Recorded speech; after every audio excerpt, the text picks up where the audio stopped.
Myself, Amita Saraswat, lecturer, Chemistry Department, MLV Government College, Bhilwara. Today, we will start the topic Properties of Elements of First Transition Series. Properties of Elements of First Transition Series. It is topic of BSc Second Year Inorganic Chemistry, Unit First. First properties, electronic विन्यास. बिना electronic विन्यास के हम किसी भी तत्व के गुणों की व्याख्या नहीं कर सकते, इसलिए सबसे पहले इलेक्ट्रॉनिक विन्यास. प्रथम संक्रमण श्रेणी का पहला तत्व है स्कैंडियम. इसका परमाणु क्रमांक है 21 और इसका इलेक्ट्रॉनिक कॉन्फ़िगरेशन होता है 1s2, 2s2, 2p6, 3s2, 3p6, 4s2, 3d1, या इसे हम सममित फॉर्म में लिख सकते हैं आर्गन 3d1, 4s2. दूसरा तत्व टाइटेनियम, परमाणु क्रमांक 22, 3d2, 4s2. तीसरा तत्व वेनेडियम, परमाणु क्रमांक 23, विन्यास 3d3, 4s2. अगला तत्व क्रोमियम, जिसका कि इलेक्ट्रॉनिक विन्यास एक अपवाद है.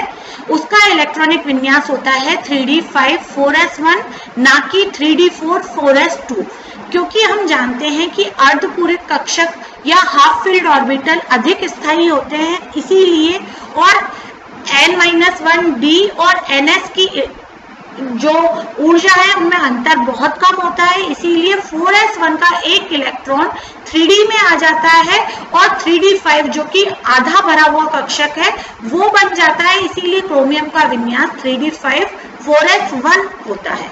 अगला तत्व मैग्नीज, 25 इसका परमाणु क्रमांक है, ये होता है 3d5, 4s2. अगला 26 होता है आयरन, जिसे हम Fe के नाम से लिखते हैं और इसका इलेक्ट्रॉनिक कॉन्फ़िगरेशन है 3d6, 4s2. अगला तत्व कोबाल्ट, परमाणु क्रमांक 27, 3d7, 4s2. अगला तत्व निकल, परमाणु क्रमांक 28, 3d8, 4s2. अगला तत्व है कॉपर, जिसका कि परमाणु क्रमांक 29 होता है. उसमें भी सेम वही, क्योंकि अर्धपूरित कक्षक और पूर्णपूरित कक्षकों का स्थायित्व अधिक होता है, इसीलिए इसका इलेक्ट्रॉनिक कॉन्फ़िगरेशन 3d9, 4s2 ना होकर 3d10 जो कि एक पूर्णपूरित कक्षक है और 4s1 होता है. अगला तत्व और आखिरी तत्व है प्रथम संक्रमण श्रेणी का जिंक, जिसका कि परमाणु क्रमांक 3d10, 4s2 होता है. दूसरा गुण, परमाणुीय व आयनिक त्रिज्या. परमाणु के बाह्यतम इलेक्ट्रॉन और नाभिक के मध्य की दूरी को परमाणु त्रिज्या कहते हैं. जनरली इसका मापन एंगस्ट्रॉम में किया जाता है. स्कैंडियम के लिए इसका मान 1.62 एंगस्ट्रॉम, मैग्नीज के लिए 1.26 और जिंक के लिए 1.38. ये मैंने एक केवल ये बताया है कि इनकी परमाणु त्रिज्या का मान ये होता है. जनरली क्या होता है, परमाणु त्रिज्या बढ़ने के साथ में यहाँ हम देखते हैं कि जैसे जैसे परमाणु संख्या बढ़ रही है परमाणु की त्रिज्या में कमी होती है. ये एक सामान्य सी बात है, क्योंकि आवर्त सारणी में बाएं से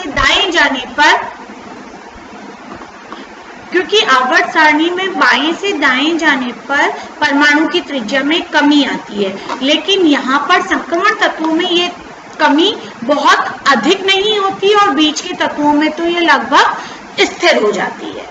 परमाणु त्रिज्या सामान्यतः दो कारकों पर निर्भर करती है. पहला, बाह्य इलेक्ट्रॉन व नाभिक के मध्य आकर्षण.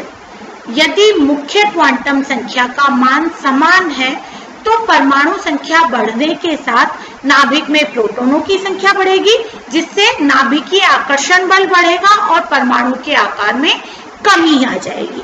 जैसे कि हम जानते हैं, जैसे कि अगर आप दूसरा आवर्त जिसके तत्व lithium, beryllium, boron, carbon, nitrogen, oxygen, fluorine, ये तत्व हैं जहां n का मान 2 है, मतलब जो मुख्य कक्षक है वो 2 है और उसी में ये सारे इलेक्ट्रॉन भरे जा रहे हैं 2s और 2p वाले. तो जैसे इनमें प्रोटॉनों की संख्या बढ़ेगी, मतलब लिथियम से फ्लोरीन तक परमाणु के में परमाणु क्रमांक में वृद्धि होगी, मतलब नंबर ऑफ प्रोटॉन्स बढ़ेंगे, तो इसके आकार में कमी आ जाएगी क्योंकि उसको अधिक नाभिकीय आकर्षण बल का इलेक्ट्रॉन को सामना करना होगा।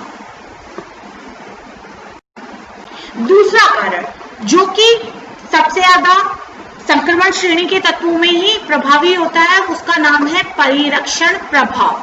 परिरक्षण प्रभाव क्या होता है? नाभिक व बाह्य इलेक्ट्रॉनों के मध्य n-d1 वाले जो इलेक्ट्रॉन है वे ऋणावेशित होने के कारण बाह्यतम इलेक्ट्रॉन को प्रतिकर्षित करते हैं, जिससे उसका आकार बढ़ जाता है। यहाँ पर देखिएगा, सबसे ज्यादा जरूरी बात यह है कि जो संक्रमण श्रेणी है उसमें जो आने वाला इलेक्ट्रॉन है वो n कक्षक में ना आकर n-1 d कक्षक में भरा जाता है। मतलब वहां पर ns में पहले से 2 इलेक्ट्रॉन प्रेजेंट है और आने वाले इलेक्ट्रॉन को n-1 d कक्षक में आना पड़ता है। तो अंदर वाले इलेक्ट्रॉन तो उसका आकार, नाभिक में आकर्षण बल बनने के कारण उसका आकार कम होता है, लेकिन जो अंदर इलेक्ट्रॉन है वो उसको प्रतिकर्षित करते हैं, जिससे कि उसकी आकार में वृद्धि हो जाती है। भीतरी इलेक्ट्रॉनों द्वारा परिरक्षण किया जाता है और आकर्षण बल उसको कम करने की कोशिश करता है। तो संक्रमण श्रेणी के प्रारंभिक तत्वों में तो डी इलेक्ट्रॉन की संख्या कम होने के कारण परिरक्षण का मान इतना अधिक प्रभावी नहीं होता और परमाणु क्रमांक बढ़ने के साथ में नाभिकीय आवेश बढ़ता है, इसीलिए शुरुआती तत्वों में तो परमाणु के आकार में कमी आती है।